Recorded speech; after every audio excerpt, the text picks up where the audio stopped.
Welcome to Kudou's Buddyfight tutorial. By clicking on this video, you've shown interest in the card game Buddyfight. So what exactly is this buddy fighting thing all about? Buddyfight is Bushiroad's newest TCG in which you, the player, take on the role of a Buddyfighter. Each Buddyfighter represents one world in the Buddyfight universe. They use inhabitants of their chosen worlds to wage battle with one another. In matches we call Buddyfights. They aren't alone. Buddyfighters enter battle with their favorite monster right at their side at the beginning of the match. This is where the whole buddy thing comes in. Your favorite monster can represent you and jump in the fray to help you out in the middle of a match. Even players with incredibly similar decks can have a different favorite monster as their buddy, making each Buddyfighter a little more unique. Your monsters don't have to have all of the fun though. By equipping a weapon, you yourself can join the fray. But don't get too reckless. You start the game with 10 life, and once that life hits 0, your game is over. So how about it, Buddyfighter in training? Will you grab a weapon and join your monster's side? Or do you prefer to command your monsters from the back row? I suppose you don't quite know yet, do you? Well, don't you worry. This video is going to give you everything you need to know about picking up the game and furthering your training. So if you're ready to begin, let's get this show on the road! To become a Buddyfighter, there are 5 cards you're going to want to know about. Let's start with the simplest, the flag. The player's flag represents the world the player's deck comes from. For example, if I play with this Dragon World flag, I'm saying that my deck comes from Dragon World. The card itself doesn't really do anything, but it stands as kind of a marker for you. You are standing with your flag, so therefore, the flag must be next to you.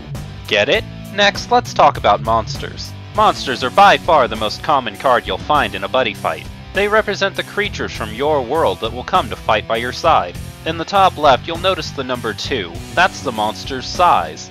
The size of all monsters on your side of the field must equal 3 or lower, so this monster takes up 2 size. That means we could play him in conjunction with a 1 or even some zeros. By turning the card sideways, we get a little more information. The red number on the left represents this monster's attack. In order for this monster to defeat another monster in battle, the defense points have to be 8,000 or lower. If the monster that this monster is attacking has more than 8,000 defense points, then the monster won't be defeated. Speaking of defense, you'll find the monster's defense points on the right.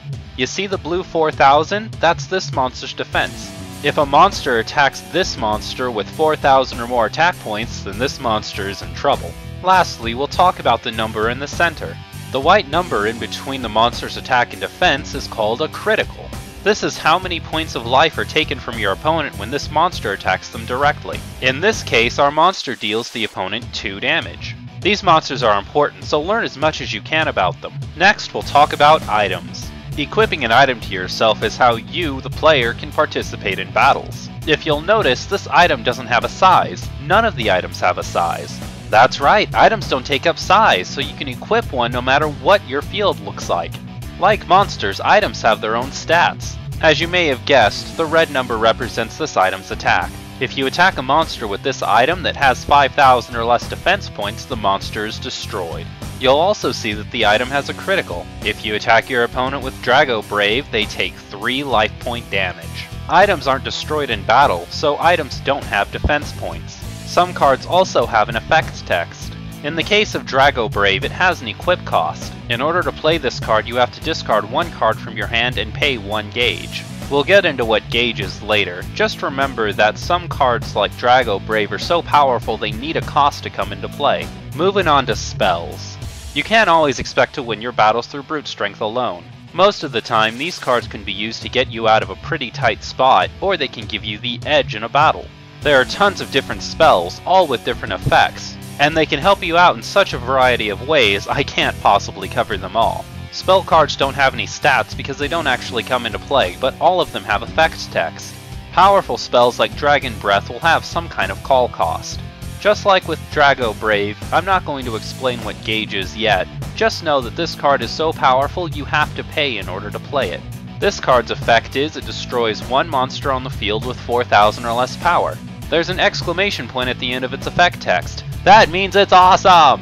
If you're one of my more observant viewers, and you've also noticed the word counter before the effect.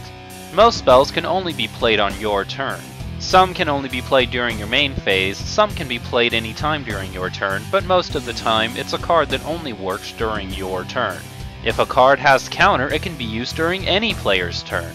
These effects happen instantly, and they can really turn the tide in a tough spot. Let's say, for example, your opponent attacks you with a monster that has 4,000 or less attack points. By paying 1 gauge and playing this card, you can destroy it before its attack can get through. Or you could even use it during your turn to destroy one of your opponent's more problematic monsters. Using spells will almost always give your monsters the support they need to win you the game.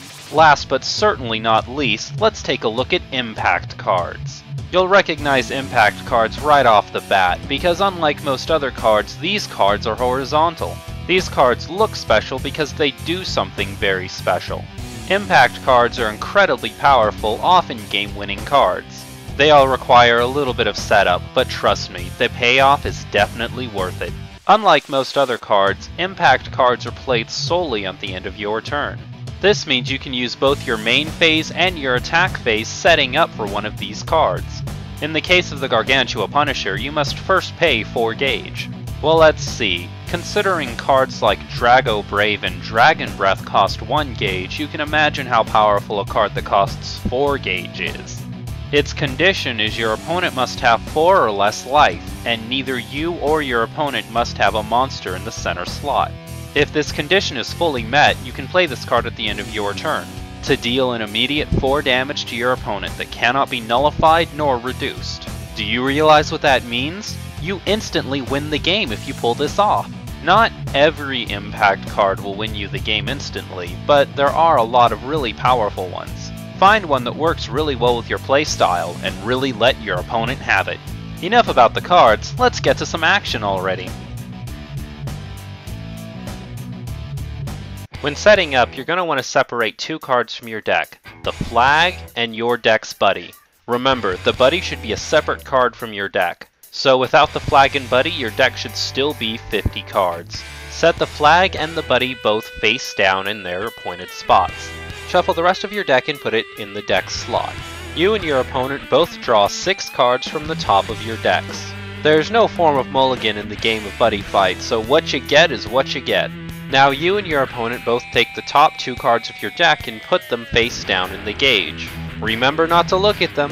We need to figure out who will go first. You can use any method you and your opponent agree are acceptable, but the most common is going to be rolling dice or playing rock, paper, scissors. The player who goes first doesn't get to draw a card at the beginning of their turn, so their opponent's going to play with 7 while they're playing on 6. The trade-off is the player going first can attack with 1 monster during their attack step. The player who's decided to go first cannot choose whether or not they go first or their opponent goes first. They simply must go first. Once everything is set up, it's time to reveal your world and your buddy. In the spirit of the game, you should also say, "Raise the flag!" Once both players' cards are revealed, the first player may take their first turn. When a monster attacks or you attack with an item, they're going to be turned sideways.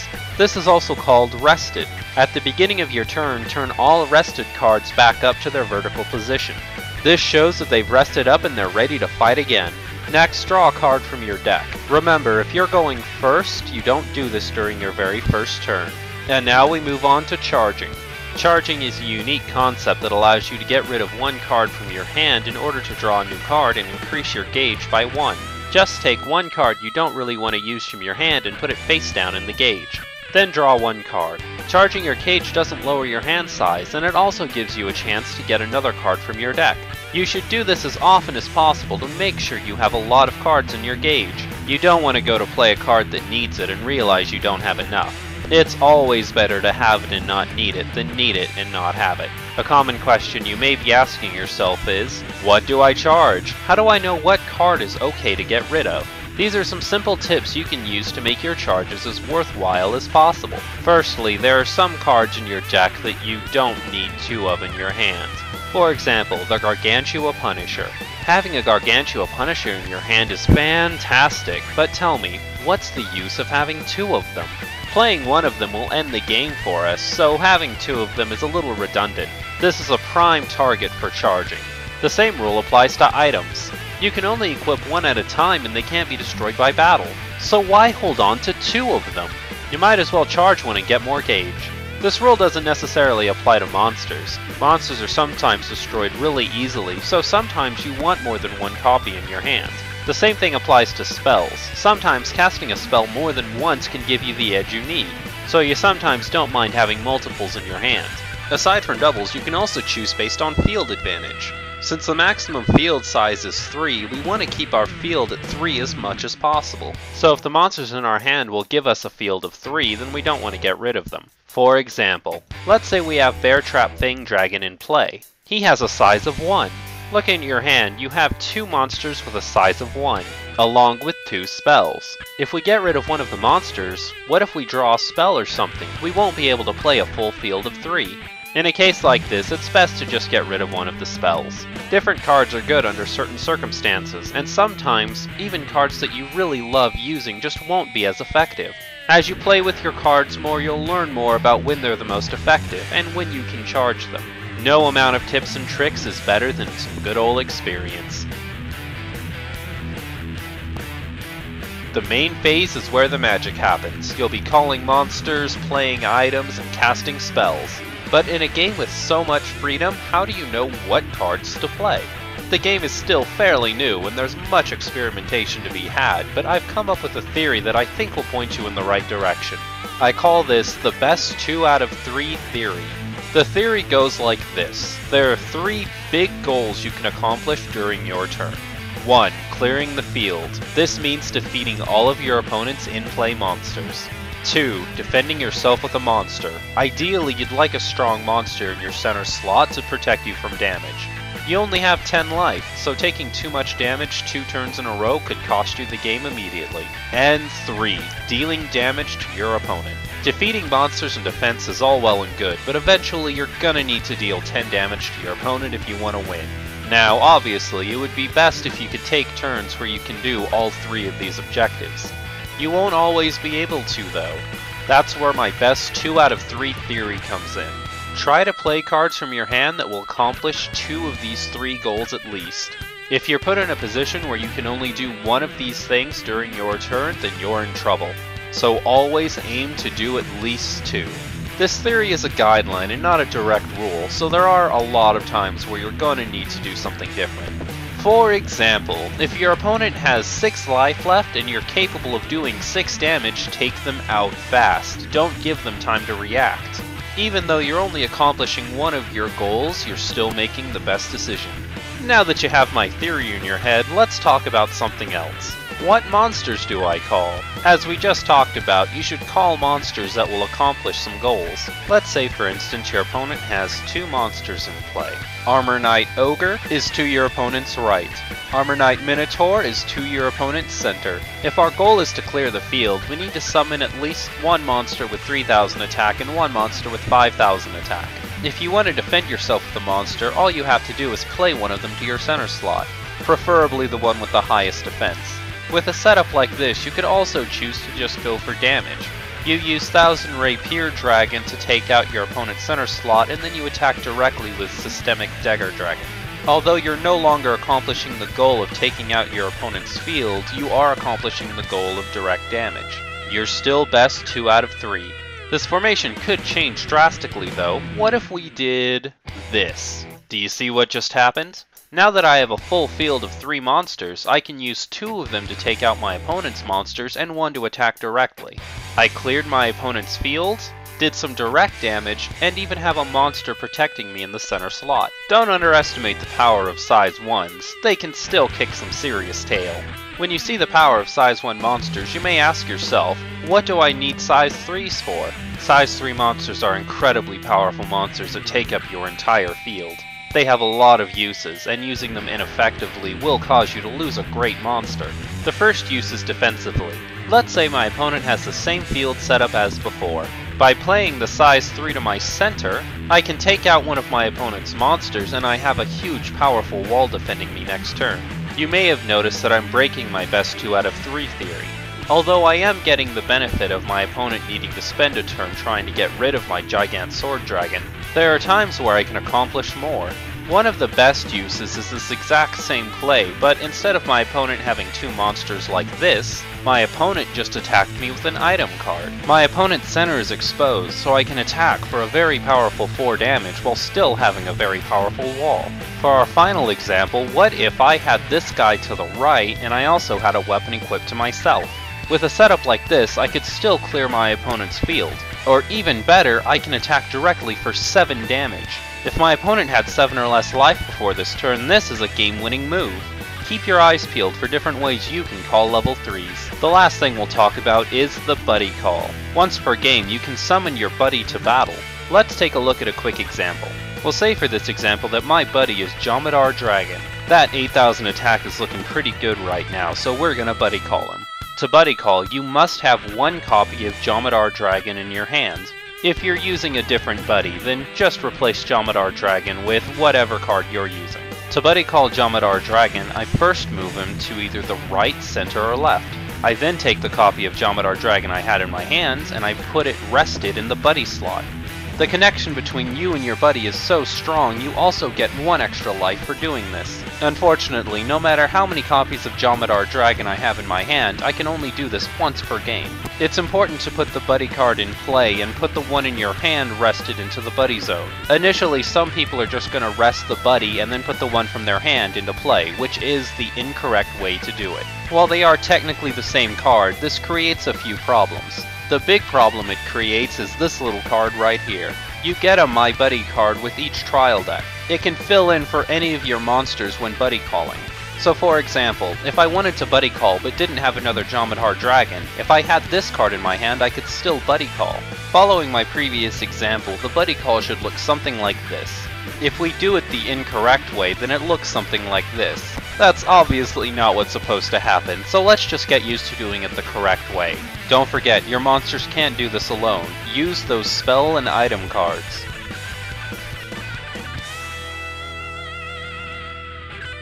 Attacking itself is pretty self-explanatory, but there are a few things we can go over. First of all, what should you be attacking? When you begin buddy fighting, you'll notice that the most common pattern is to attack the monster in the center and then have all of your other monsters attack directly. This is the most common setup because this is the one that gets you the most damage. When you're starting out the game, it's okay to use this until you get into the swing of things. When you get more into the game, you'll learn the danger of formations like this. For one, the monster we didn't attack is strong enough to take out our center slot next turn. This isn't 100% always going to be a problem, but sometimes it will be. Sometimes taking out another monster is worth not dealing the extra 2 damage. There's also another kind of attack we haven't talked about called the link attack. Sometimes our monsters will be up against something that's just too big for them to handle alone. In Buddy Fight, you don't have to do it all alone. That thing's tough with 8000 defense, but look at this. If Systemic Dagger Dragon and 1000 Rapier Dragon combined their power, they would have 8000 power. Systemic Dagger Dragon and 1000 Rapier Dragon combine their power. They perform a link attack on Armor Knight Black Drake. With Black Drake out of the way, Bear Trap attacks directly. Link attacks can be performed with 3 monsters as well. If you have an item equipped, even you can participate. Let's look at one more example. Your opponent has Armor Knight Black Drake in play on their center. You play 2 Systemic Dagger Dragons. You equip yourself with Drago Fearless. During your attack phase, you perform a link attack using your item and both of your monsters. With a combined power of 9000, the Black Drake is destroyed. That's all on the attack phase. Remember, strategy and strength are like yin and yang. You should have a little bit of both. Planning your moves feels great, but executing them feels even better. This is the end of our turn, and there's really only one thing to talk about at this point. That's right, Impact cards. Impact cards can only be played during your final phase. They have devastating, often game-winning effects. If you get one of these in your hands, part of your strategy should be figuring out how to play one of these as soon as possible. For example, with the Gargantua Punisher, you should make sure you have 4 gauge if you have this in your hand. On the turn you plan to play it, make sure you don't play a monster in your center slot. Also, during your attack phase, if your opponent does have a monster in their center slot, during the turn you plan on playing this, you should definitely attack that monster and get rid of it as soon as possible. You also need to maximize your damage. It's a lot easier than you think to deal 6 damage in one turn. Doing so will put your opponent at 4 life and within range of your Gargantua Punisher. But this is just how you set up one impact card. When you find the impact card that's right for you, make sure you incorporate its conditions into your strategy. I've taught you pretty much everything I can about gameplay, so let's go into something a little more strategic. We're going to talk about keywords and what they mean for you. Keywords are common effects that are normally summarized into 1 or 2 words. Power isn't the only way a monster can be helpful, sometimes they have keywords that make them good cards too. If a monster with Soul Guard would be destroyed or removed from the field for any reason, you can get rid of one of its souls instead. It will always tell you on the card how you can put a card in its soul. If a monster or an item with Penetrate attacks and destroys the monster in the center slot, the opponent takes damage anyway. For example, let's say you have a monster with a critical of 2. The monster has Penetrate and attacks the monster in the center, destroying it. Your opponent takes the 2 critical damage. This works even if the opposing monster has Soul Guard and gets rid of one of its souls instead. Double attack allows one monster or item to attack twice. This can be used to destroy 2 monsters, attack the opponent twice for double the critical, or destroy a monster and then attack the opponent directly. While the ability sounds sweet, we haven't really seen any cards that have it yet. When a monster with counterattack is attacked but not fully destroyed, they can attack back. If you have a monster with counterattack that was attacked but not fully destroyed, select one of the attacking monsters with defense points less than your attacked monster's attack points. That monster is destroyed. It should be noted that counterattack does not do anything if your opponent is attacking you with an item. Some spell cards have set. Spells with set aren't sent to the drop zone after their use, they remain in play to give you more effects. And finally, we have move. Move allows a monster to move to an open slot at the beginning of either player's attack phase. This can let a monster move out of your way so you can attack with an item, or move in front of you to protect you from damage on your opponent's turn. This effect also sounds amazing, yet we haven't seen any monsters that have it yet. Some players are going to be disappointed to hear this, but really there isn't a best trial deck right now. The game is almost obnoxiously well balanced right now. And some players are going to think that one deck is amazing, while some other players are going to look at the same deck and think that it's not.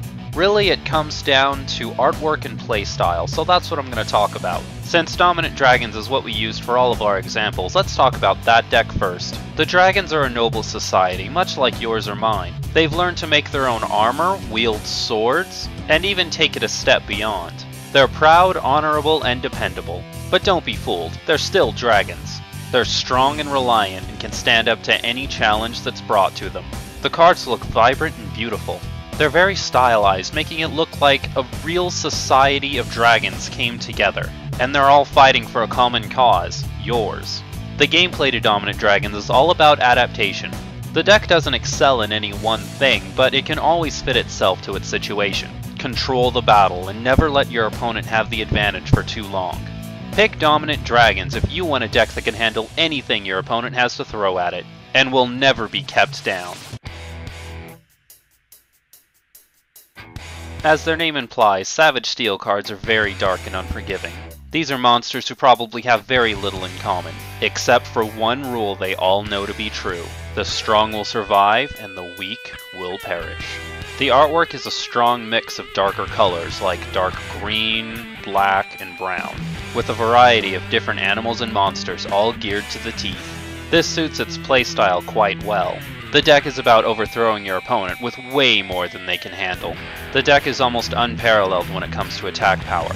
Attack, destroy, win. Choose Savage Steel if you don't care what your opponent has. There's only one thing you care about. You are strong and you will survive, while your opponent is weak, and they will perish. This is the end of the Buddyfight tutorial. I hope I've covered enough to make you the next batch of Buddyfighters. The game is fun, intense, and I really want to see it succeed. If you enjoyed this tutorial, then please leave me a like on your way out. It really helps me out. Hungry for more Buddyfight content or have some questions you'd like to ask? Please feel free to comment in the comments section below. Lastly, subscribe to stay up to date on the latest Kudou news, including news on Buddyfight.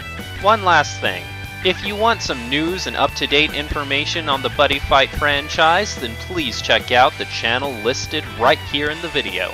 There will also be links in the description including the music I used for this video, and the site where I got my information.